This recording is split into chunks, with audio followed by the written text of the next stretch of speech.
Thanks for joining us at Take 5 today. We're going to have 5 minutes here to put something into your ears that will hopefully go down in your heart, that hopefully will add to your knowledge and then add to the effectiveness and to the, I guess you could say, the excellence of your life. We're talking in this series about strengthening grace. And strengthening grace, which is one of 3 primary graces in the New Testament: saving grace, strengthening grace, ministry graces. Strengthening grace is the power, the might, the ability of God, which He can share with us, transmit to us, which strengthens us in our inner man and enables us. You got to catch that. It enables us to do the will of God. So often we think, and I've heard people say it many times, and we'll deal with this in some of these teaching series. People say, when we are weak, He is strong. And the implication is, when I can't do anything, God will pick me up and carry me, like the footprints poster. But Paul didn't say that in 2 Corinthians 12. He said, when I am weak, then am I strong.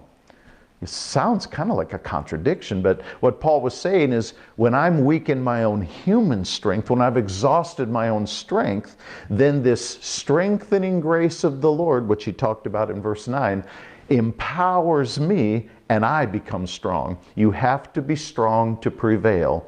If you're weak, you will fail.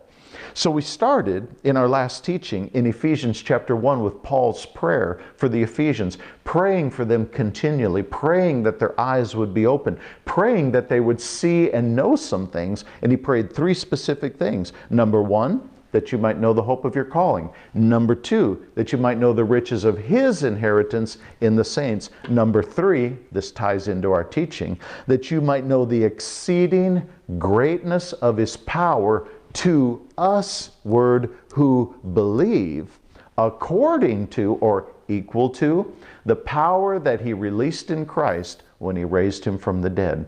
We need to have a revelation of the exceeding great power that is available for us. Now, there's power to help you think good. You know what? That's called wisdom.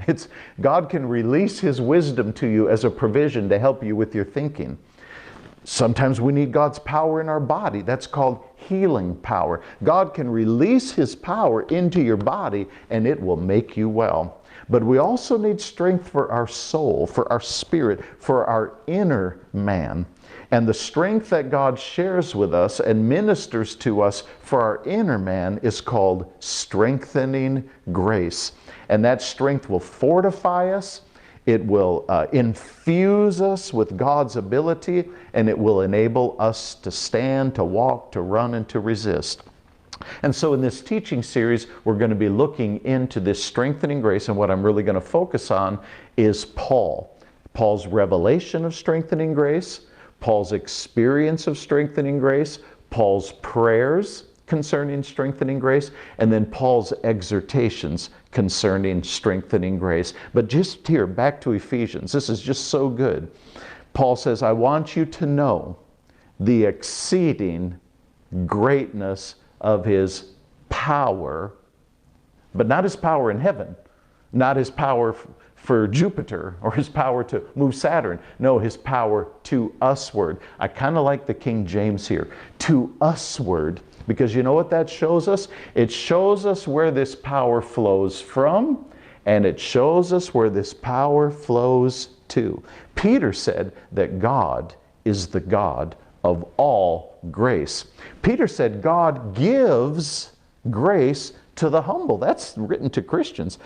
Paul, in his testimony about grace, he recorded that Jesus said to him, my grace is enough for you because my strength will manifest in your weakness. Strengthening grace, one of the 3 primary graces of the New Testament, strength for our inner man. Thanks for joining us today on Take 5.